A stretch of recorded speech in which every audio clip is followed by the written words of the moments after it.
আজকে আবার একটি নতুন ভিডিও নিয়ে চলে এসেছি আপনাদের সামনে। কালকে রাত্রিবেলা আমাদের এই প্রতিমাটি সাজানো কমপ্লিট হয়েছে। দেখুন কেমন হয়েছে কমেন্টে জানাবেন। আর এই ধরনের ভিডিও দেখতে, ঠাকুরের কাজ এবং ঠাকুরের বিভিন্ন ধরনের কাজের ভিডিও পেতে চ্যানেলটিকে সাবস্ক্রাইব করে রাখুন এবং ভালো লাগলে লাইক শেয়ার কমেন্ট করে দেবেন। এটি ভবানন্দপুর গ্রামের দুর্গা প্রতিমা।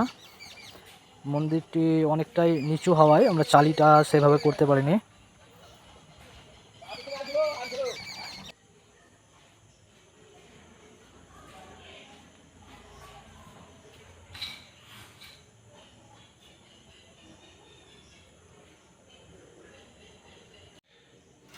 এই হচ্ছে এখানকার একটি লক্ষ্মী প্রতিমা।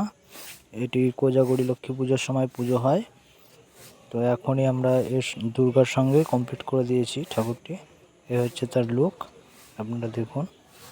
যারা ফেসবুক থেকে দেখছেন তারা ফলো করে দেবেন, আর যারা ইউটিউব থেকে দেখছেন তারা সাবস্ক্রাইব করে দেবেন।